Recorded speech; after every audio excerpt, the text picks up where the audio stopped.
سجیں گے ہونٹ پر پھر سے تلاوت کے محافل بھی، تہجد بھی پڑھیں گے خوب کثرت سے نوافل بھی، جگیں گے وہ مسلمان جو مہینوں سے ہے غافل بھی، مسلمان کے بڑھیں گے پھر مقامات و منازل بھی، خدا کی خاص قربت لے کے رمضان آنے والا ہے دل مسرور برکت لے کے رمضان آنے والا ہے۔ اعوذ باللہ من الشیطان الرجیم، بسم اللہ الرحمن الرحیم۔ وَإِذَا سَمِعُوا مَا أُنزِلَ إِلَى الرَّسُولِ تَرَىٰ أَعْيُنَهُمْ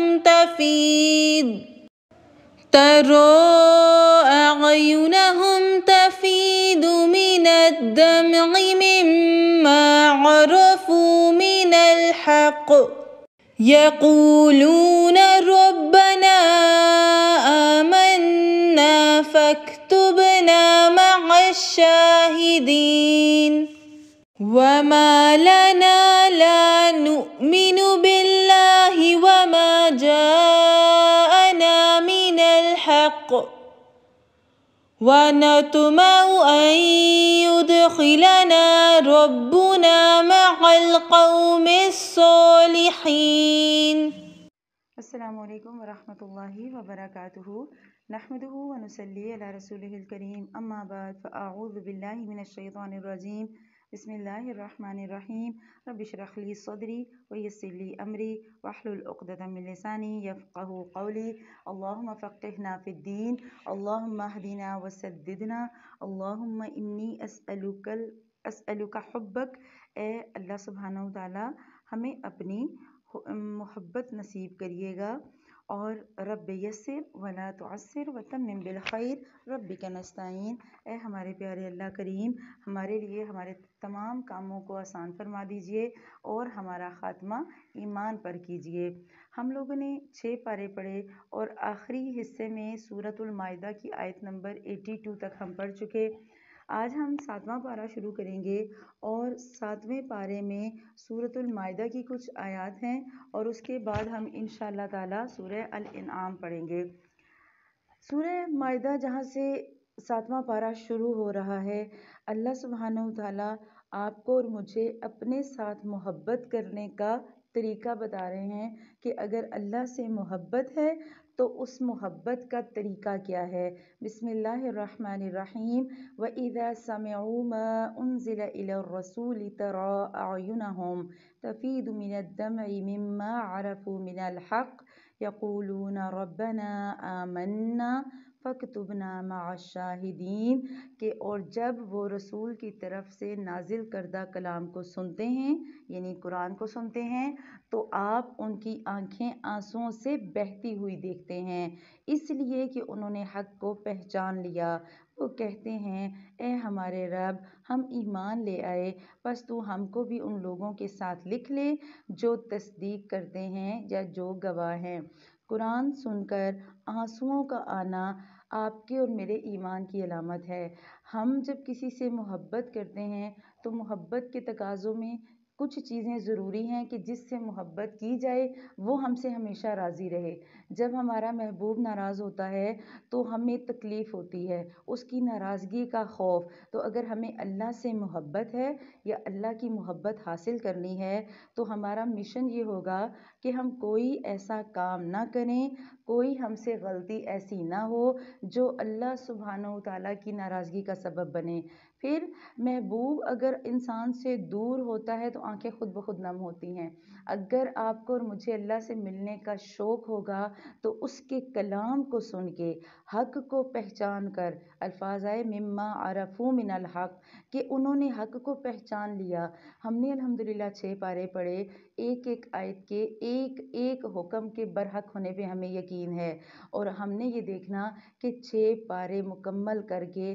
میری آنکھیں کتنی نم ہیں۔ کیا میں اس قرآن کو پڑھتے ہوئے روتی ہوں؟ کیا میری آنکھوں سے آنسو نکلتے ہیں جب مجھے اللہ کا کوئی ایسا حکم پتہ لگتا ہے جس پر میں نے آج تک عمل نہیں کیا، یا ایک ایسا حکم جس پر میں مشکل سے عمل کرتی ہوں اور اللہ جانتا ہے کہ میں آزمائشوں میں رہ کر اس کی اطاعت کر رہی ہوں؟ تو اللہ سبحانہ و تعالیٰ کے ڈر سے، اس کی محبت کے لیے، اس کے قرب کے لیے اگر ہم روئیں گے تو آپ اور میں سمجھیں کہ ہم ایمان کی بہترین حالت میں ہیں۔ اللہ سبحانہ و تعالیٰ ہمیں ایمان کا وہ بہترین لیول نصیب کرے، ہمیں اللہ سبحانہ و تعالیٰ سے اتنی ہی محبت ہو۔ اور یہ جو آیات آئیں یہ اصحمہ نجاشی کی حکومت تھی، اور جب مسلمان مکہ کی زندگی سے ہجرت کر کے گئے حبشہ کی طرف تو وہاں کے بارے میں آتا ہے کہ ان کے وفد نے، وہاں جب مسلمانوں کا وفد گیا تو نجاشی نے کہا، تو حضرت جعفر بن ابی طالب کے بارے میں آتا ہے کہ نجاشی نے انہیں بلایا اور انہیں کہا کہ اپنا کلام ہمیں سناؤ۔ حضرت جعفر نے سورہ مریم پڑھی، اس میں حضرت عیسیٰ علیہ السلام کی ولادت کا اور ان کی رسالت کا ذکر سن کر ان سب کی آنکھوں سے آنسو جاری ہو گئے۔ ان کے لیے یہ آیات اتری کہ وہ فوراً سے ایمان لے آئے، یعنی کہ اہل کتاب میں آگے ہم دیکھیں گے، بلکہ ہم سورہ ال عمران میں پڑھ چکے کہ یقیناً اہل کتاب میں کچھ ایسے ہیں جو اللہ پر اور اس کتاب پر جو تم پر نازل ہوئی اور اس پر جو ان پر نازل ہوئی وہ ایمان رکھتے ہیں اور اللہ کے آگے عاجزی کرتے ہیں۔ تو اللہ سبحانہ و تعالیٰ کے کلام کو حق پہچان کر آنسوؤں کا نکلنا یہ ایمان کا بہترین درجہ ہے۔ اللہ ہمیں یہ درجات نصیب کرے اور اللہ ہمیں اس قرآن سے خود کو سنوارنے والا بنائے۔ وہ کسی نے کہا تھا نا کہ جینے کا ہنر ہم کو قرآن سکھاتا ہے، حیوان کو بھی تو یہ انسان بناتا ہے۔ تو قرآن پڑھیں گے، ہمارے اخلاق بھی بدلیں گے، ہمارے اطوار بھی بدلیں گے، ہمارے معاشرے بھی ٹھیک ہوں گے، ہماری معیشت بھی ٹھیک ہوگی، اور ہمارے پاس کون سا عذر ہے کہ ہم اللہ پر اور جو حق ہم کو پہنچا ہے اس پر ایمان نہ لائیں۔ اور ہم اس بات کی امید رکھتے ہیں کہ ہمارا رب ہم کو نیک لوگوں کی رفاقت میں داخل کرے گا۔ اللہم اجعلنا منہم، دعا کریں اللہ آپ کو اور مجھے بھی انہی نیک لوگوں میں شامل کرے، ان کی رفاقت آخرت میں نصیب کرے، اس لیے کہ ان کو اللہ تعالیٰ ان کے اس قول کی وجہ سے ایسے باغات دے گا جن کے نیچے نہریں جاری ہوں گی، یہ اس میں ہمیشہ ہمیشہ رہیں گے۔ اور نیک لوگوں کا یہی بدلہ ہے۔ رہے وہ لوگ جنہوں نے کفر کیا اور ہماری آیات کو جھٹلایا، وہ دوزخ والے ہیں، اور یہ جھٹلانا عمل سے جھٹلانا ہے، دل سے تو مانتے ہیں لیکن وہ عمل نہیں کرتے۔ تو اللہ سبحانہ و تعالیٰ آپ کو اور مجھے بتا رہے ہیں کہ اگر ایک شخص عمل نہیں کرے گا، اس کے اگر عمل میں کمی ہوگی تو پھر مشکل ہے کہ اسے جنت ملے۔ اور آپ اور میں اگر اپنا حال دیکھیں تو ہمارا آج تک کا جو زیادہ زور ہوتا ہے وہ باتوں پہ ہوتا ہے۔ ہم باتیں تو بڑی بڑی کر لیتے ہیں، دعوے بڑے بڑے کر لیتے ہیں، جب عمل کی باری آتی ہے ہم پیچھے ہو جاتے ہیں۔ تو کسی نے کہا تھا کہ ایک زندگی عمل کے لیے بھی نصیب ہو، یہ زندگی تو نیک ارادوں میں کٹ گئی۔ آج آپ اور میں صرف ارادے بنا رہے ہیں، اللہ ہمیں ان ارادوں میں بھی پختگی دے۔ اگر آپ اور میں قرآن پڑھتے ہوئے ہمارے دل کے تار ہل جائیں، اگر قرآن ہماری روحوں میں اترنا شروع ہو جائے تو انشاءاللہ عمل بھی پختہ ہو جائے گا۔ اگر ہمارے ارادے مضبوط ہو گئے تو ہمارا عمل کرنے کو بھی دل چاہے گا۔ اللہ ہمیں ارادوں کی مضبوطی دے اور ایمان کی مضبوطی دے اور ہمیں ایمان پر ثابت قدمی دے، اور اللہ سے مانگا کریں یا مقلب القلوب ثبت قلوبنا علی دینک۔ اے ایمان والو، اللہ سبحانہ و تعالیٰ نے جو پاکیزہ چیزیں تمہارے لیے حلال کی ان کو حرام مت کرو اور حد سے آگے مت نکلو، بے شک اللہ تعالیٰ حد سے نکلنے والوں کو پسند نہیں کرتا۔ یہاں کھانے کے ساتھ آیا حد سے مت بڑھو، ان اللہ لا یحب المعتدین۔ ہم نے کل پڑھا تھا کہ اللہ اس کو پسند نہیں کرتا جو جھگڑا کرتا ہے، آج ہم پڑھ رہے ہیں اللہ اسے پسند نہیں کرتا جو کھانے میں حد سے بڑھتا ہے۔ اگر انسان اتنا کھائے جتنی اس کے جسم کی ضرورت ہے تو وہ اس جسم کو کام میں لگا سکتا ہے۔ اللہ سبحانہ و تعالیٰ ہمیں بتاتے ہیں کہ ہم نے حلال کھانا، اور حلال کھاتے ہوئے بھی اگر ہم اتنا کھائیں کہ ہم بیمار نہ ہوں۔ بعض دفعہ کھانے کی زیادتی بھی انسان کو بیمار کر دیتی ہے اور وہ سستی اور کاہلی میں پڑ جاتا ہے۔ تو اللہ سبحانہ و تعالیٰ ہمیں بتا رہے ہیں کہ ہم نے کھانا ہے اور حلال اور پاکیزہ کھانا ہے، اور کھانے میں حدود سے تجاوز نہیں کرنا، اور اللہ تعالیٰ نے جو چیزیں تمہیں دیں ان میں سے حلال اور مرغوب چیزیں کھاؤ، جو پسند ہے وہ کھا لیں۔ اللہ نے یہ نہیں کہا کہ سارا کچھ ہی کھانا ہے، جو نہیں پسند آپ بے شک نہ کھائیں، اس کی اجازت ہے، لیکن آپ انہیں اپنے اوپر حرام نہ کہیں۔ آپ یہ نہ کہیں میں حرام ہے، میں تو کبھی بھنڈی کھاؤں یا میں تو کبھی گوبھی کھاؤں۔ ایسی بات ہمارے بچے کر دیتے ہیں، جب دیکھو ٹنڈے پکائے تو جب دیکھو تو بھنڈیاں پکائیں۔ تو اللہ سبحانہ و تعالیٰ ہمیں اپنی نعمتوں کی قدر کرنے والا بنائے۔ اللہ کہہ رہے ہیں کہ اگر اللہ پر ایمان رکھتے ہو تو اس سے ڈرو، اس نے جو چیزیں دیں ان میں سے کھاؤ، اور جو تمہیں پسند ہے وہ کھا لو، اگر نہیں پسند تو کم از کم ان کے بارے میں فضول کے کمنٹ پاس کرنے کی ضرورت نہیں۔ آگے اگلی آیت میں بات ہو رہی ہے قسموں کی اور قسموں کے کفارے کی۔ اگر کوئی آپ سے پوچھے قسم کا کفارہ تو اس آیت میں جواب ہے اللہ تعالیٰ تمہاری قسموں میں لغو قسم پر تم سے مواخذہ نہیں فرماتا، لیکن وہ مواخذہ اس پر فرمائے گا تم جن قسموں کو مضبوط کر دو۔ اس کا کفارہ ہے 10 محتاجوں کو کھانا دینا جو اس درجے کا اپنے گھر والوں کو کھلاتے ہو۔ آپ کے دسترخوان کے مطابق کفارہ ہوگا۔ اگر آپ روز دال پکاتے ہیں تو دال کے مطابق کفارہ دیں، اگر آپ روز مرغی پکاتے ہیں تو کفارہ اس کے مطابق ہوگا، اور اگر آپ کے دسترخوان پہ روز بکرا بنتا ہے تو کفارہ اس کے مطابق۔ جو کھانا آپ کے دسترخوان پہ پکتا ہے کفارہ اس حساب سے ہوگا، یا ان کو کپڑے لے دینا، یا ایک غلام یا لولی کو آزاد کر دینا، اور جو ان تینوں کے استطاعت نہ رکھے تو وہ 3 دن کے روزے رکھے۔ یہ تمہاری قسموں کا کفارہ ہے جبکہ تم قسم کھا لو اور اپنی قسموں کا خیال رکھو۔ اس طرح اللہ تعالیٰ تمہارے واسطے اپنے احکامات بیان کرتا ہے تاکہ تم شکر کرو۔ اور لغو میں قسم کے بارے میں آتا ہے کہ قسم 3 طرح کی ہوتی ہے، ایک ہوتی ہے لغو، ایک ہوتی ہے غموس، اور جو لغو ہے وہ ہوتی ہے جو انسان عادتاً کھاتا ہے۔ کچھ لوگوں کی عادت ہوتی ہے نا کہ ہر بات پہ قسم سے ایسے ہوا، قسم سے ایسے ہوا، قسم سے ایسے، یہ ہے لغو۔ اس پر اللہ پکڑے گا تو نہیں، لیکن یہ اسلام میں پسندیدہ نہیں ہے۔ ایک مومن کا طرز عمل یہ نہیں ہے کہ وہ بات پہ قسم کھائے۔ اور دوسری قسم ایسی ہے جو آپ نے کسی کے ساتھ عہد کرتے ہوئے لی اور آپ نے اس کو توڑ دیا، اس کو مضبوط کرنے کے بعد توڑا، اور توڑنے والے کے بارے میں پھر یہ کفارہ ہے۔ آگے شراب کی حرمت کے لیے آخری اور حتمی حکم اللہ سبحانہ و تعالیٰ نے ہمیں پیچھے 2 جگہ ہم نے پڑھا۔ پہلے سورۃ البقرہ میں آیا کہ شراب میں نقصان زیادہ ہے، پھر ہم نے اگلی سورت میں پڑھا کہ شراب کے قریب مت جاؤ، نماز کے قریب مت جاؤ جب تم شراب کی حالت میں ہو۔ اور آج ہم پڑھیں گے وہ حتمی حکم، کیونکہ شراب عرب کے معاشرے کی گھٹی میں تھی، وہ لوگ سالہ سال سے شراب پیتے تھے۔ تو اگر اللہ سبحانہ و تعالیٰ ایک دم کہتے شراب آج سے نہیں پینی، جیسے اگر کوئی نیا مسلمان ہو، یا فرض کریں یہاں درس سننے کوئی نیا بندہ آئے، ہم اسے کہیں کہ کل سے آؤ گی نا تو تم نے یہ بھی نہیں کرنا، یہ بھی نہیں کرنا، یہ بھی نہیں کرنا، وہ دوبارہ سننے بھی نہیں آئے گا۔ اللہ سبحانہ و تعالیٰ انسان کی فطرت کو جانتے ہیں، جب کبھی کوئی دین کی طرف ایک قدم اٹھاتا ہے کبھی بھی اسے نہ کہیں یہ بھی چھوڑ دو، یہ بھی چھوڑ دو، یہ بھی چھوڑ دو، نہیں، کوشش ہم نے یہ کرنی کہ ان کے دل بدلیں۔ جس کا دل بدلے گا، جس کو جذباتی لگاؤ ہو جائے گا اللہ سے۔ آپ کو میں اگر یہ کتاب قرآن کا یہ پارہ پورا ایسی باتوں کی طرح پڑھ کے سناؤں نا، ایسی آیات کے ترجمے پڑھ کے سناؤں، اور میں آپ کو جذبات آپ کے نہ ابھاروں، تو میرا یہاں بیٹھنے کا مقصد نہیں ہے۔ ہمارا یہاں بیٹھنے کا مقصد یہ ہے، ہم نے جو دعا کی اللہم ارزقنی حبک، اے اللہ ہمیں آپ کی محبت چاہیے، اس محبت کا ہمیں احساس ہو، اور وہ تب احساس ہوگا جب اس محبت کو ابھارا جائے گا۔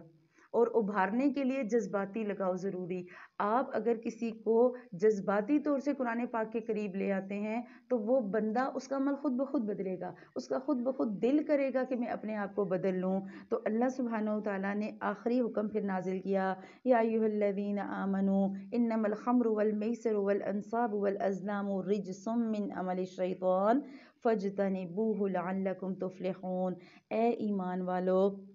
بات یہی ہے کہ شراب اور جوا اور تھان اور فال نکالنے کے پانسے کے تیر، یہ سب شیطان کے عمل ہیں اور شیطانی کام، یہ گندی باتیں ہیں، اور ان سے بالکل الگ رہو تاکہ تم کامیاب ہو جاؤ۔ اور اس میں گنا گیا ایک تو شراب اور جوا اور تھان، یعنی آستانوں پہ جو کچھ ہوتا ہے، اور اس کے بعد جو فال نکالنے کے پانسے ہیں، چاہے وہ ہاروسکوپ ہے، چاہے وہ آج کل ہوتا ہے، آپ نے شاید کہیں دیکھا ہو کہ وہ گھماتے ہیں اس کو، سکے ڈال کے گھماتے ہیں، اور جہاں پر وہ سکہ رکتا ہے تو اتنی پیمنٹ، اس طرح کا کوئی سین، تو وہ جو ڈائس گھما کے اور پیمنٹ کا لیا جاتا ہے، وہ سارے اسی میں آتے ہیں۔ تو یہ سارے کے سارے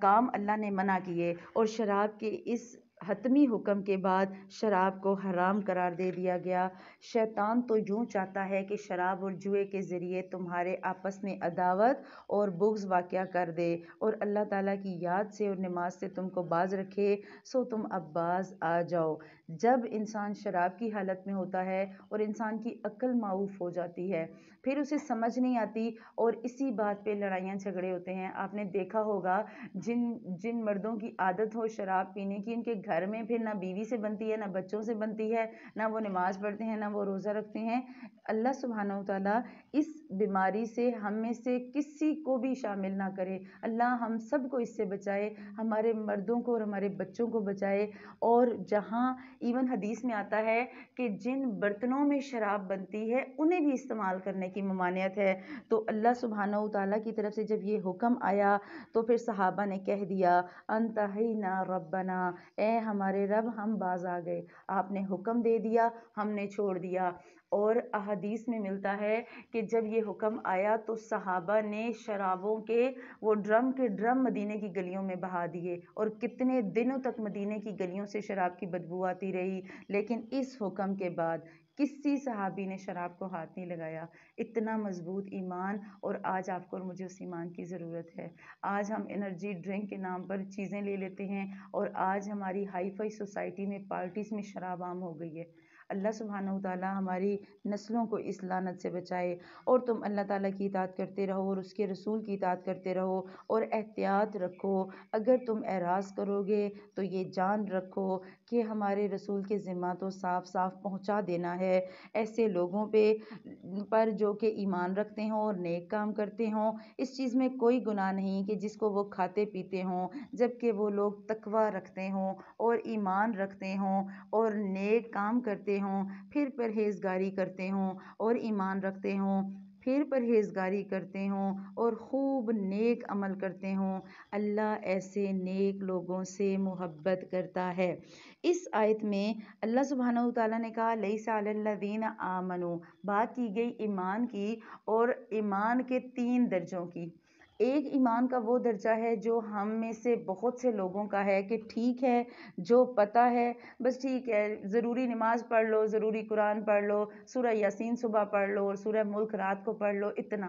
ایک وہ شخص ہے جو قرآن کو سمجھ کے پڑھتا ہے، قرآن کے ساتھ اپنا بہترین وقت لگاتا ہے اور اللہ سے اپنے علم کی وجہ سے ڈرتا ہے۔ یہ ہو گیا دوسرا۔ ایک ہے احسان کا درجہ، جو تیسرا درجہ ہے، آپ نے علم حاصل کیا اور بہترین علم حاصل کیا، اور پھر آپ علم سکھاتے ہیں اور بہترین تعلیم دیتے ہیں اور بہترین انداز سے دیتے ہیں، اور ان تینوں درجوں میں ضرورت ہے نفس پہ قابو پانے کی۔ ایمان تب حاصل ہوتا ہے جب انسان کا نفس قابو میں آ جائے۔ جب نفس قابو میں آئے گا تو پھر اللہ سبحانہ وتعالیٰ نے کہا واللہ یحب المحسنین، اللہ احسان کرنے والوں سے محبت کرتا ہے، جو اچھے طریقے سے اللہ کو سمجھ جائے، جو اللہ کو پہچان جائے۔ ورنہ اگر آپ نے اللہ کو نہیں پہچانا، دل میں تقویٰ نہیں آیا، تو وہ بلے شاہ نے کہا تھا نا رب رب کر دے بڈھے ہو گئے ملا پنڈت سارے، تے رب دا کھوج کرے نہ لبیا سجدے کر کر ہارے، رب دے تیرے اندر وسدا وچ قرآن اشارے، بلے شاہ رب اونوں ملدا جیڑا اپنے نفس نو مارے۔ تو جب نفس کو ماریں گے تو تب جا کے ایمان کا وہ لیول نصیب ہوگا جو آپ کو اور مجھے چاہیے۔ اللہ سبحانہ و تعالیٰ ہمیں محسنین میں شامل کرے، اللہ سبحانہ و تعالیٰ ہمیں ایسا ایمان نصیب کرے کہ ہم لوگوں سے بے نیاز ہو جائیں، ہم لوگوں کے کاموں سے بے نیاز ہو جائیں، ہم خود دین پہ چلیں، دوسروں کو دین کی دعوت دیں، ہم لوگوں کو پکڑ پکڑ کر گناہوں سے بچائیں اور خود بھی عمل میں لائیں۔ تو پھر اللہ سبحانہ و تعالیٰ نے اگلی آیت میں بتایا، اے ایمان والو، یا ایھا الذین آمنو، اے ایمان والو، لَیَبْلُوَنَّکُمُ اللّٰهُ بِشَیْءٍ مِّنَ الصَّیْدِ، کہ اللہ تعالیٰ قدرے شکار سے تمہارا امتحان کرے گا۔ عرب کی گھٹی میں تھا شکار کرنا، اللہ سبحانہ و تعالیٰ نے انہیں آزمایا کہ احرام باندھنے کے بعد شکار نہیں کرنا جب تک تمہارے ہاتھ اور تمہارے نیزے پہنچ سکیں گے، تاکہ اللہ تعالیٰ معلوم کر لے کہ کون شخص اس سے بنا دیکھے ڈرتا ہے۔ سو جو شخص اس کے بعد حد سے نکلے گا اس کے لیے تو دردناک عذاب ہے۔ اے ایمان والو، وحشی شکار کو قتل مت کرو جبکہ تم حالت احرام میں ہو، اور جو شخص تم میں سے اس کو جان بوجھ کر قتل کرے گا تو اس پر فدیہ واجب ہوگا، جو کہ برابر ہوگا اسی جانور کے جس کو اس نے قتل کیا، اور اس کا فیصلہ تم میں سے 2 معتبر شخص کریں گے، خواہ وہ فدیہ خاص چوپایوں میں سے ہو جو نیاز کے طور پر کعبہ تک پہنچایا جائے، اور خواہ کفارہ مساکین کو دیا جائے، اور خواہ اس کے برابر روزے رکھے جائیں تاکہ اپنے کیے کی شامت کا مزہ چکھے۔ اللہ تعالیٰ نے گزشتہ کو معاف کر دیا، اب جو شخص کوئی ایسی حرکت کرے گا تو اللہ انتقام لے گا، اور اللہ تو زبردست انتقام لینے والا ہے۔ اللہ تمہارے لیے دریا کا شکار پکڑنا اور اس کا کھانا حلال کیا گیا ہے تمہارے فائدے کے لیے اور مسافروں کے فائدے کے لیے، اور خشکی کا شکار پکڑنا تمہارے لیے حرام کیا گیا جب تک کہ تم حالت احرام میں ہو۔ اللہ تعالیٰ سے ڈرو جس کے پاس جمع کیے جاتے ہو۔ اللہ نے کعبے کو، جو کہ ادب کا مکان ہے، لوگوں کے قائم رہنے کا سبب قرار دیا، اور عزت والے مہینے کو بھی، اور حرم میں قربان ہونے والے جانور کو بھی، اور ان جانوروں کو بھی جن کے گلے میں پٹے ہوں، یہ اس لیے تاکہ تم اس بات کا یقین کر لو کہ بے شک اللہ تعالیٰ تمام آسمان اور زمین کے اندر کی چیزوں کا علم رکھتا ہے، اور بے شک اللہ سبحانہ و تعالیٰ سب چیزوں کو خوب خوب جانتا ہے۔ ان آیات میں بتایا جو گیا اس کا ایک ہی لب لباب ہے کہ جو چیز ہمیں پسند ہے، اللہ کا حکم آئے گا تو اس پسند چیز کو ہم نے چھوڑ دینا ہے بس۔ چاہے حالت احرام میں شکار کی ممانعت اسی لیے کی گئی تھی کہ انہیں شکار پسند تھا، کہا گیا نہیں کرنا، اور اگر کرو گے تو فدیہ دینا ہے۔ اللہ سبحانہ و تعالیٰ چاہتے ہیں کہ جب ہم میں سے کوئی عبادت کرے، ہمارا دھیان، ہمارا مرکز اس عبادت پر ہو۔ اگر ہم اپنے گھروں کی بات کریں تو جب ہم نماز پڑھ رہے ہوتے ہیں تو عموماً ہوتا کیا ہے کہ ہمارے گھر میں نماز کا وہ ماحول نہیں ہے جو ہونا چاہیے، ہمارے گھروں میں وہ طریقے نماز کے رائج نہیں۔ ایک گھر کا فرد نماز پڑھ رہا ہے، پیچھے سارے کے سارے شور شرابے میں لگے ہوئے ہیں، ایک کمرے میں اگر نماز پڑھی جا رہی ہے تو دوسرے میں ٹی وی چل رہا ہوتا ہے۔ اللہ سبحانہ و تعالیٰ ہمیں عبادت میں یکسوئی دیں۔ یہ جو اللہ نے پابندیاں لگائیں یہ اسی لیے کہ عبادت کرتے ہوئے دھیان کسی اور چیز کی طرف نہ جائے، جب اللہ کی راہ میں چلیں پھر دونوں چیزیں چھوڑ دیں اور دھیان اور توجہ صرف اللہ کی طرف ہو، اور جان رکھو اللہ تعالیٰ سزا بھی دینے والا ہے اور اللہ تعالیٰ بڑی مغفرت اور رحمت والا بھی ہے۔ آیت نمبر ہے 98 سورۃ المائدہ، ہائی لائٹ کرنی ہے کیونکہ اللہ سبحانہ و تعالیٰ نے اس میں 2 ایکسٹریم رویے بتائے، اپنے 2 انتہائیں بتائیں۔ ایک، اللہ سبحانہ و تعالیٰ سخت سزا دے گا اگر آپ اور میں اس کے باتوں پر، اس کے احکامات پر عمل نہیں کریں گے، اور دوسرا، اللہ بخشنے والا اور رحمت والا ہے۔ ہمیں اپنی غلطی کا احساس ہو گیا، ہم سے گناہ ہو گیا، اللہ کہتا ہے کوئی بات نہیں، میرے پاس آؤ، معافی مانگو، اگر معافی مانگو گے اللہ کو بخشنے والا پاؤ گے، اللہ کو توبہ قبول کرنے والا پاؤ گے، اور رسول کے ذمہ تو صرف پہنچانا ہے۔ اللہ سبحانہ و تعالیٰ سب جانتا ہے جو تم ظاہر کرتے ہو اور جو تم چھپاتے ہو۔ آپ صلی اللہ علیہ وسلم فرما دیجئے کہ ناپاک اور پاک برابر نہیں، گو آپ کو ناپاک کی کثرت بھلی لگتی ہو۔ اللہ تعالیٰ سے ڈرتے رہو اے عقل مندو تاکہ تم کامیاب ہو جاؤ۔ اللہ کے نبی صلی اللہ علیہ وسلم کو کہا گیا کہ آپ انہیں بتائیں غلط اور صحیح کا راستہ، اور جب غلط اور صحیح کا راستہ بتائیں تو یہ بھی بتائیں کہ ناپاک اور پاک برابر نہیں ہو سکتے، اور اگر ناپاک کثرت میں ہوگا، ٹھیک ہے، اور جو پاک ہے وہ تھوڑا ہوگا تو وہ پاکیزہ تھوڑا بہتر ہے۔ اگر حرام کثرت والا ہے اس حرام سے تھوڑا اور حلال رزق بہتر ہے۔ اسی لیے تو کہا جاتا ہے کہ حرام کی پلی ہوئی اولادیں کبھی اپنے ماں باپ کی خیر خواہ نہیں ہوتی۔ اسی لیے تو کہا جاتا ہے کہ جن بچوں کے منہ میں حرام کے لقمے جاتے ہیں وہ اپنے والدین کے فرما بردار نہیں ہوتے، اور اللہ کا فرما بردار ہونا تو پھر بہت آگے کی چیز ہے۔ اللہ سبحانہ و تعالیٰ نے ہمیں بتا دیا کہ آپ کو اور مجھے اگر کامیابی چاہیے تو تھوڑی بہت محنت کرنی ہوگی۔ ہم محنت کریں گے، کوئی بات نہیں، ہو سکتا ہے کبھی مشکل حالات بھی آئیں، کبھی تھوڑے میں بھی قناعت کرنی پڑے، لیکن اگر تھوڑے میں گزارا کرنا پڑے تو وہ حلال تھوڑا بہتر ہے زیادہ حرام سے۔ اللہ سبحانہ و تعالیٰ ہم سب کو حرام سے بچائے اور حرام کا لقمہ ہم میں سے کسی کے پیٹ میں نہ جائے۔ اے ایمان والو، اور یہاں دعا بھی کیا کریں، اللہم اکفنا بحلالک عن حرامک واغننا بفضلک عمن سواک۔ اے اللہ آپ ہمیں حلال دیجئے اور حرام سے بچائیے اور اپنے فضل سے ہماری کفایت کیجئے۔ اے ایمان والو، ایسی باتیں مت پوچھو کہ اگر تم پر ظاہر کر دی جائیں تو تمہیں ناگوار گزریں، اور اگر تم زمانہ نزول قرآن میں ان باتوں کو پوچھو گے تو تم پر وہ ظاہر کر دی جائیں گی۔ سوالات گزشتہ اللہ نے معاف کر دیے، اور اللہ تو بڑی مغفرت والا اور حلم والا ہے۔ ایسی باتیں تم سے پہلے اور لوگوں نے بھی پوچھی تھیں، پھر ان باتوں کے منکر ہو گئے۔ ہوا یہ تھا کہ بنی اسرائیل اپنے نبیوں سے کثرت سے سوال کرتے تھے، جیسے ہم نے سورۃ البقرہ کے قصے میں پڑھا تھا کہ جب انہیں کہا گیا گائے ذبح کرو، انہوں نے 6 دفعہ کہا آپ اللہ سے پوچھ کے بتائیں کیسی گائے ہو، اچھا پھر اس کا رنگ کیسا ہو، اچھا پھر ہمیں سمجھ نہیں آ رہی، اچھا پھر مشتبہ ہو گئی ہیں۔ یہی حال کچھ مسلمانوں کا ہوا کہ جب انہوں نے سوالات کی کثرت کی تو اللہ سبحانہ و تعالیٰ نے اس چیز کو ناپسند کیا کہ زیادہ سوالات دین میں کرنے کی اجازت نہیں ہے۔ فضول سوالات نہیں کریں، ہاں جو سوال آپ کی زندگی کے ساتھ جڑے ہیں، آپ کے مسئلوں کے ساتھ جڑے ہیں، وہ ضرور پوچھیں۔ بعض دفعہ کیا ہوتا ہے کہ سوالات ہر دفعہ ایک ہی سوال کیا جاتا ہے اور اسی سوال کو ریپیٹ کیا جاتا ہے، صرف نہ اس سے کوئی مقصد حاصل نہ مطلب حاصل۔ اللہ نے منع کیا، اور ایک دفعہ اللہ کے نبی صلی اللہ علیہ وسلم کے بارے میں آتا ہے کہ آپ صلی اللہ علیہ وسلم نے محفل میں فرمایا کہ اللہ تعالیٰ نے تم پر حج فرض کیا ہے۔ ایک بدو تھا دیہاتی، اس نے اللہ کے نبی صلی اللہ علیہ وسلم سے پوچھا اللہ جی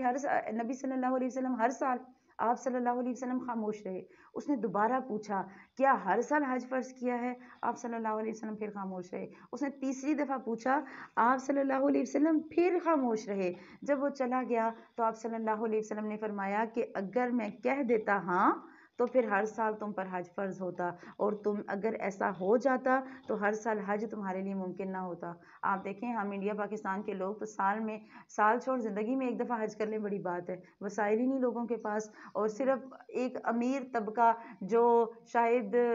جائز اور حلال کمائیوں کو دیکھا جائے تو بہت کم ہیں جو حلال کے پیسوں سے حج پہ جاتے ہیں آج کل کی مہنگائی کے دور میں۔ تو اللہ سبحانہ و تعالیٰ نے اس وجہ سے بھی سوالات کی ممانعت کی کہ بعض دفعہ سوالات کرنے سے پھر دین مشکل ہو جاتا ہے۔ یہود نے بھی یہی کیا تھا، بار بار سوال کیے اور سوالات کی وجہ سے ان پر دین جو ہے وہ مشکل ہو گیا۔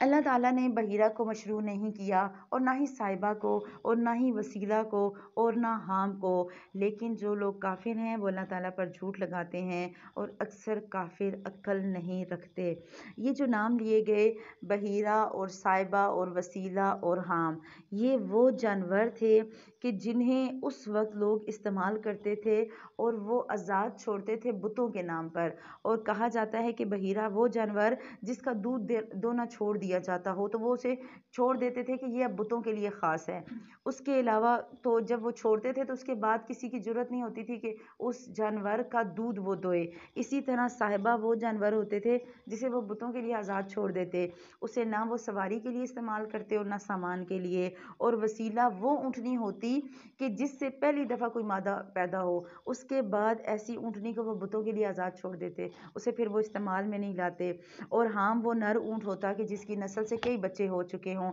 یعنی کہ جس کی نسل بہت بڑی ہو۔ اللہ کے نبی صلی اللہ علیہ وسلم کی حدیث کے مطابق سب سے پہلے بتوں کے لیے جس شخص نے جانوروں کو آزاد چھوڑا تھا اس کا نام تھا عمر بن عامر خزائی، اور اللہ کے نبی صلی اللہ علیہ وسلم نے اس کے بارے میں فرمایا تھا کہ میں نے اسے جہنم میں انتڑیاں کھینچتے ہوئے دیکھا ہے۔ تو اس چیز کو ناپسندیدہ کیا گیا ہے کہ ہم اپنی مرضی سے دین کے نام پر کوئی بھی کام کریں۔ اپنی مرضی سے کوئی بھی کام جس کا حکم اللہ نے نہیں دیا اس کی دین میں کوئی جگہ نہیں۔ اور جب ان سے کہا جاتا ہے کہ اللہ تعالیٰ نے جو احکامات نازل فرمائے ان کی طرف اور اللہ کے رسول کی طرف رجوع کرو، تو یہ کہتے ہیں ہم کو وہی کافی ہے جس پر ہم نے اپنے بڑوں کو پایا، اگرچہ ان کے بڑے نہ کچھ سمجھ رکھتے ہوں اور نہ ہدایت رکھتے ہوں۔ اللہ کہہ رہا ہے کہ دلوں سے قرآن پڑھنے بیٹھی ہو تو خاندان کی محبت نکال دو، اپنی روایات کی محبت نکال دو۔ اگر ہمارے گھروں میں ہمارے خاندان کی روایات کے نام پر یا ہمارے بزرگوں میں کوئی بھی ایسی بات تھی جو دین کا حصہ نہیں تھی اور ہمیں علم آ گیا، تو اگر علم آنے کے بعد ہم اس پہ عمل کریں گے، اللہ کہہ رہا ہے ہو سکتا ہے تمہارے بڑوں کو ہی نہ ہدایت ملی ہو سکتا ہے ان تک علم نہ پہنچا ہو، تو آپ نے اور میں نے وہ کام کرنے جو صحیح ہوں اور سنت کے مطابق ہوں۔ اب اللہ سبحانہ وتعالیٰ نے وارننگ دے دی، یا ایھا الذین آمنوا علیکم انفسکم، اے ایمان والو اپنی فکر کرو۔ اللہ آپ کو اور مجھے کہہ رہے ہیں اپنی ذات کی فکر کرو۔ جب تم سیدھے راستے پر چل رہے ہو تو جو شخص گمراہ رہے اس سے تمہارا کوئی نقصان نہیں، کوئی فرق نہیں پڑتا۔ آپ دین پہ چل رہی ہیں تو فرق نہیں پڑتا آپ کے گھر والے سارے نہ چلیں، فرق نہیں پڑتا آپ کا پورا خاندان نہ چلے، آپ کا کام ہے دین پہ چلنا۔ اللہ کہہ رہا ہے اے ایمان والو اپنی فکر کرو۔ آپ نے اور میں نے اپنے اس 6 فٹ کے جسم کو قبر کے عذاب اور جہنم کے عذاب اور حشر کی ہولناکیوں سے بچانا ہے۔ آپ نے اور میں نے اپنے اس جسم پہ سب سے پہلے ایمان کو لاگو کرنا ہے۔ نہیں فرق پڑتا کوئی مانے یا نہ مانے، کوئی کرے یا نہ کرے، اور ہم بہت سے گناہ کے کام اس لیے کرتے ہیں اور حجت کیا بناتے ہیں، اچھا سارے کر رہے ہیں، خیر ہے کیا ہو گیا اگر میں نے کر لیا، اچھا جہاں سارے کر رہے ہیں اللہ اگر سب کو معاف کرے گا تو اللہ مجھے بھی کر دے گا، ہو سکتا ہے اللہ ان سب کو معاف نہ کرے، پھر آپ اور میں کہاں جائیں گے؟ ہم بہت سی باتیں اس لیے کر دیتے ہیں کہ کوئی بات نہیں، ایک ہی دفعہ تو شادی ہونی، ایک ہی دفعہ تو زندگی میں یہ کام ہونے، اچھا بندہ پہ شادی پہ اپنی شادی پہ ڈانس بھی نہ کرے۔ اب تو وہی بات کہ ایک وقت وہ تھا کہ سینمے میں جا کے فلمیں دیکھی جاتی تھیں، اور اب تو گھروں کے فنکشن میں ناچ گانے اور ڈانس اتنے ہیں کہ میرے خیال میں خاندان کے مردوں کو باہر جا کے کچھ دیکھنے کی ضرورت ہی نہیں پڑتی۔ تو اللہ تعالیٰ ہمیں ہدایت دے۔ اللہ نے کہا اے ایمان والو اپنی فکر کرو، اپنے آپ کو ذہن میں رکھو، اپنے جسم کو آگ سے بچاؤ، اپنی ذات کو بچاؤ۔ اور اس کا مطلب یہ نہیں ہے کہ اگر اپنی فکر کرنی ہے تو دوسروں کی نہیں کرنی۔ حضرت ابوبکر صدیق کے بارے میں آتا ہے کہ جب ان کے علم میں یہ بات آئی تو انہوں نے کہا کہ لوگوں تم آیت کو غلط جگہ استعمال کر رہے ہو۔ جب لوگوں نے کہا نا کہ اپنی فکر کرو دوسروں کو کچھ بتانے کی ضرورت نہیں، ابوبکر صدیق کہتے ہیں کہ لوگوں تم اس آیت کو غلط استعمال کر رہے ہو۔ میں نے اللہ کے نبی صلی اللہ علیہ وسلم کو یہ فرماتے ہوئے سنا کہ جب لوگ برائی ہوتے ہوئے دیکھ لیں اور اسے پھر بدلنے کی کوشش نہ کریں تو قریب ہے کہ اللہ تعالیٰ انہیں اپنے عذاب کی گرفت میں لے لے۔ تو آپ کا اور میرا کام وَأْمُرْ بِالْمَعْرُوفِ وَانْهَ عَنِ الْمُنْکَرِ، ہم نے نیکیوں کی دعوت بھی دینی، گناہوں سے روکنا بھی ہے۔ اور اگر آپ کہیں پر نیکی کی دعوت دیتے ہوئے اور کسی ظلم کے خلاف بولتے ہوئے دیکھ کر بھی چپ رہتے ہیں تو کم از کم اگر آپ کو لگتا ہے کہ جگہ ایسی کہ جہاں چپ رہنا بہتر ہے یا جہاں آپ کے بولنے سے فساد زیادہ ہوگا یا بولنے کی گنجائش نہیں ہے، تو کم از کم اس برائی کو دل میں ضرور برا کہیں۔ حدیث میں آتا ہے فَإِن لَّمْ يَسْتَطِعْ فَبِقَلْبِهِ، اگر کوئی استطاعت نہ رکھے برائی کو روکنے کی تو اپنے دل میں، وَذَلِكَ أَضْعَفُ الْإِيمَانِ، اور یہ ایمان کا سب سے کمزور درجہ ہے کہ آپ اور میں اس کو دل میں برا سمجھ لیں۔ پہلے تو روکے زبان سے، ہاتھ سے، نہ روکے جہاں لگے نہیں رک سکتا تو کم از کم دل میں اس کو اپریشیٹ نہ کریں، دل میں اس کی کوئی تعریف نہ کریں۔ اللہ ہی کے پاس تم سب کو جانا ہے، پھر وہ تم سب کو بتائے گا جو تم سب کرتے رہے۔ اے ایمان والو تمہارے پاس آپس میں 2 شخص کا گواہ ہونا مناسب ہے، جبکہ تم میں سے کسی کو موت آنے لگے اور وصیت کرنے کا وقت ہو تو وہ 2 شخص ایسے ہوں کہ دیندار ہوں، خواہ وہ تم میں سے ہوں یا غیر لوگوں میں سے۔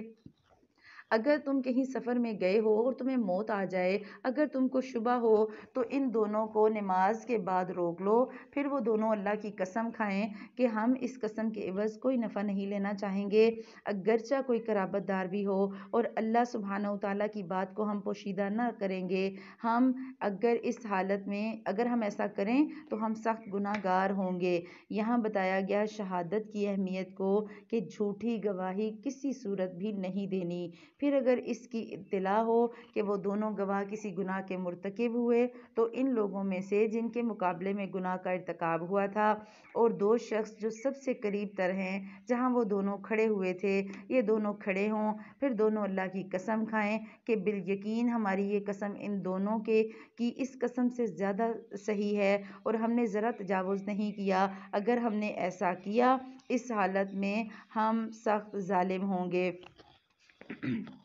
یہ قریب ذریعہ ہے اس امر کا کہ وہ لوگ واقعے کو ٹھیک ٹھیک ظاہر کریں، اس بات سے ڈر جائیں کہ ان سے قسمیں لینے کے بعد قسمیں الٹی پڑ جائیں گی، اور اللہ تعالیٰ سے ڈرو اور یاد رکھو اللہ فاسق لوگوں کو ہدایت نہیں دیتا۔ ان تینوں آیات میں قانونی معاملات میں تقوی کی دعوت دی گئی کہ قانونی معاملات میں جہاں جج کے سامنے یا جہاں گھروں میں کسی خاندان یا جرگے کے سامنے گواہی دینی ہو تو ہمیشہ سچی گواہی دیں، جھوٹی گواہی آپ کے لیے وبال جان بنے گی، جھوٹی قسم آپ پر الٹی پڑ جائے گی۔ تو اللہ سبحانہ و تعالی ہمیں معاملات کو چاہے وہ قانونی ہے یا گھروں کے، اللہ سبحانہ و تعالی انہیں ٹھیک کرنے والا بنائے۔ جس دن اللہ سبحانہ و تعالیٰ تمام کے تمام پیغمبروں کو جمع کرے گا، پھر ارشاد فرمائے گا کہ تم کو کیا جواب ملا تھا، وہ عرض کریں گے کہ ہمیں تو کچھ خبر نہیں، تو ہی بے شک چھپی ہوئی باتوں کو پورا جاننے والا ہے۔ اگلی آیت سے شروع ہو رہا ہے عیسیٰ ابن مریم کا قصہ۔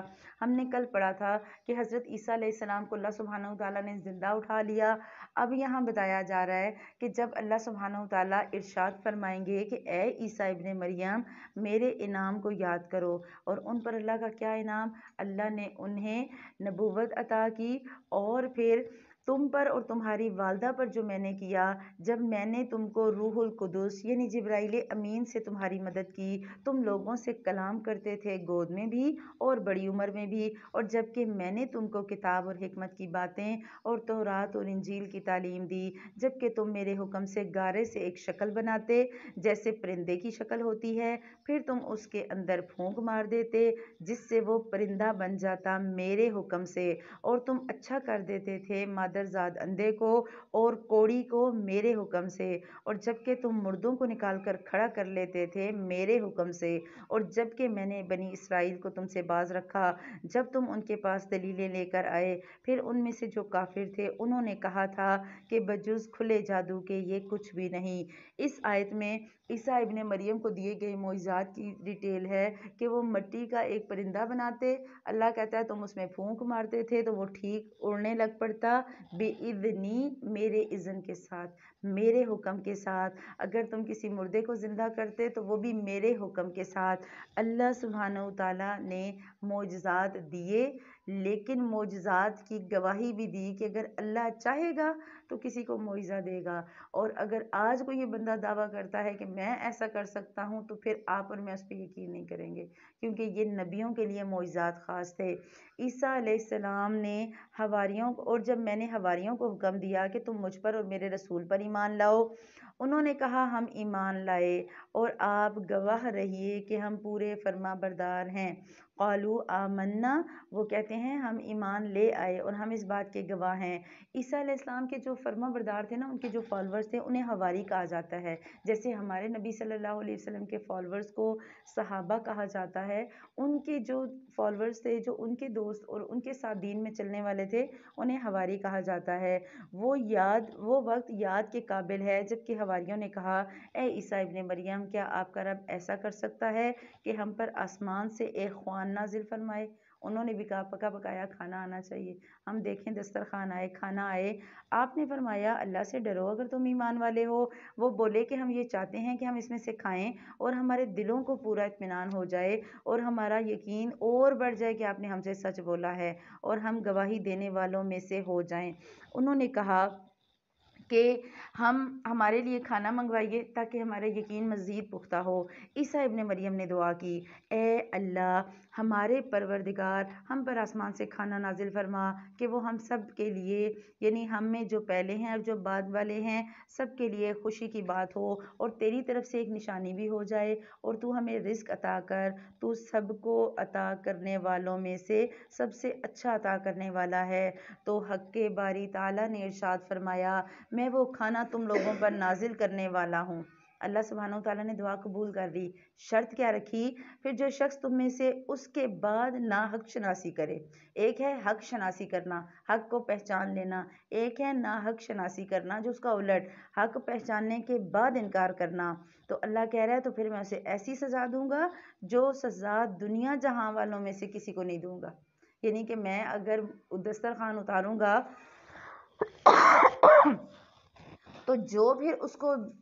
دیکھنے کے بعد کھانے کے بعد نہیں مانے گا، پھر سزا بھی ایسی ملے گی جو کسی کو نہیں ملے گی۔ اور وہ وقت بھی یاد کرو کہ جب اللہ تعالیٰ فرمائے گا اے عیسیٰ، اور وہ وقت بھی قابل ذکر ہے جب کہ اللہ تعالیٰ فرمائے گا اے عیسیٰ ابن مریم، کیا تم نے لوگوں سے کہہ دیا تھا کہ مجھے اور میری ماں کو بھی اللہ کے علاوہ معبود بنا لو؟ عیسیٰ علیہ السلام عرض کریں گے کہ میں تو آپ کو ہی اس قابل سمجھتا ہوں، مجھ کو تو کسی طریقے سے یہ بات زیبا نہیں کہ میں ایسی بات کہتا جس کے کہنے کا مجھ کو کوئی حق نہیں۔ اگر میں نے کہا ہوگا تو تجھے علم ہوگا، تو میرے دل کے اندر کی باتیں بھی جانتا ہے، اور میرے نفس میں جو کچھ ہے اس کو میں نہیں اور تیرے نفس میں جو ہے اسے میں نہیں جانتا، اور تمام کے تمام غیبوں کو جاننے والا تو ہی ہے۔ قیامت کے دن حشر کے میدان میں عیسیٰ علیہ السلام کو اللہ تعالیٰ بلا کے پوچھیں گے آپ نے کہا تھا عیسائیوں کو، نصارہ کو کہ عیسیٰ علیہ السلام اور عیسیٰ ابن مریم اور حضرت مریم کو خدا مانو؟ وہ کہیں گے نہیں اللہ، میں نے تو نہیں کہا، اور اگر میں نے کہا ہے تو خدا ہے، تو جانتا ہے، تو میرے دل کی حالت جانتا ہے اور میں نہیں جانتا تو تیرے دل کی حالت کیا ہے۔ تو اللہ کے نبی صلی اللہ علیہ وسلم کے بارے میں آتا ہے کہ حشر کے میدان میں اللہ کے نبی صلی اللہ علیہ وسلم کے پاس کچھ امتی جب آنے لگیں گے تو فرشتے انہیں پکڑ کر دوسری طرف لے جائیں گے۔ اللہ کے نبی صلی اللہ علیہ وسلم فرمائیں گے کہ انہیں آنے دو، یہ میرے امتی ہیں۔ فرشتے آپ کو بتائیں گے انک لا تدری ما احدث بعد،